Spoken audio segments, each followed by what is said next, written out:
सूचना। कृपया कोई एक वीडियो देखकर कार्यक्रम के प्रति अपनी धारणा न बनाएं। चरणबद्ध तरीके से प्राप्त किया गया ज्ञान हमें हमारे लक्ष्य तक पहुंचाता है। धन्यवाद। सादर अभिवादन।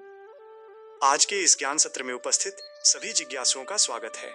अक्सर ये देखा गया है कि आध्यात्मिक चर्चाओं में भारी भीड़ उमड़ती है, किंतु वास्तविक बोध बहुत कम लोगों को हो पाता है। इसका मुख्य कारण यह है कि श्रोता अपनी श्रेणी निर्धारित नहीं कर पाते। यदि हम आत्मनिरीक्षण करें तो हम पाएंगे कि इस सभा में मुख्य रूप से 4 प्रकार के लोग होते हैं। 1. श्रोताओं की श्रेणियां और उनकी बाधाएं। परीक्षक। कुछ लोग केवल ये देखने आते हैं कि वक्ता क्या कह रहा है। उनकी दृष्टि केवल कमियां ढूंढने या अपनी तुलना करने पर होती है। ऐसे भाव से ज्ञान हृदय में नहीं उतरता। आलोचक। ये वे लोग हैं जो पहले से ही अपने पूर्वग्रहों से बंधे होते हैं। वे सीखने के लिए नहीं बल्कि खंडन करने के लिए सुनते हैं। अंधभक्त। ये बिना सोचे समझे स्वीकार तो कर लेते हैं, किंतु विवेक के अभाव में उस ज्ञान का सार्थक उपयोग नहीं कर पाते। निष्कर्ष। इन सब के विपरीत पूर्ण लाभ केवल शिष्य को ही प्राप्त होता है। शिष्य वो है जिसमें सीखने की अटूट प्यास और पूर्ण समर्पण हो। 2. वर्तमान समय की चुनौतियां और सूक्ष्म मार्ग। आज के युग में मनुष्य की रुचि और एकाग्रता क्षीण हो चुकी है। गहन ज्ञान को तुरंत समझ पाना सबके लिए सुलभ नहीं है।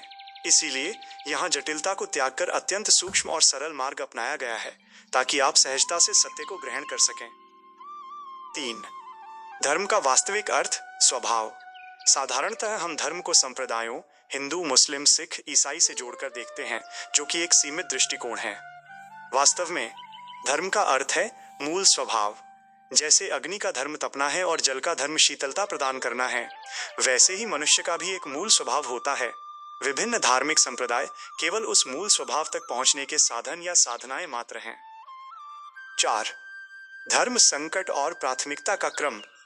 जब हमारे सम्मुख एक साथ कई कर्तव्य आ जाते हैं, तब धर्म संकट की स्थिति उत्पन्न होती है। इससे उभरने के लिए हमें एक व्यवस्थित क्रम का पालन करना चाहिए। 1. स्वबोध, आत्मसाधना। मनुष्य देह प्राप्त करने के पश्चात प्रथम धर्म यही है कि हम साधना द्वारा अपने मूल स्वभाव को पहचानें। 2. विश्व कल्याण। जब कर्म का चुनाव करना हो तो सबसे पहली प्राथमिकता उन कार्यों को दें जिससे संपूर्ण विश्व का हित हो। 3. राष्ट्रहित। इसके पश्चात हमें अपने राष्ट्र के प्रति उत्तरदायित्वों का निर्वहन करना चाहिए। 4. व्यक्तिगत हित। अंत में हमें अपनी व्यक्तिगत सुख सुविधाओं के विषय में विचार करना चाहिए। यदि हम इस क्रम को उलट देते हैं और स्वयं को केंद्र में रखते हैं तो हम अशांति की ओर बढ़ते हैं, किंतु यदि हम विश्व और राष्ट्र को प्राथमिकता देते हैं तो हमारा व्यक्तिगत जीवन स्वतः ही धन्य हो जाता है। आप सभी ने इस चर्चा में अपनी उपस्थिति दर्ज की और अपना बहुमूल्य समय प्रदान किया। इसके लिए मैं हृदय से कृतज्ञ हूँ।